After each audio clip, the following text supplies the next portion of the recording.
કુડસદ ગ્રામ પંચાયતની pre monsoon કામગીરીની pole ખુલી. ગટરો સાફ કરાવ્યાના ગણતરીના દિવસોમાં જ કચરાના ઢગ જામ્યા.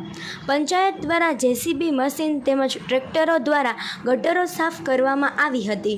પૈસાનું પાણી કરી પ્રી મોન્સૂન કામગીરી કરવામાં આવી હતી. થોડા જ દિવસોમાં ગટરો ફરી કચરાથી ઉભરાઈ. યોગ્ય કામગીરી નહીં કરાતા ગટરોની હાલત જૈસે થે.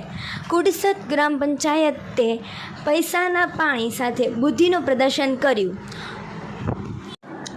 ખોટી વાહવાહી કરવા પંચાયતનું બુદ્ધિનું પ્રદર્શન.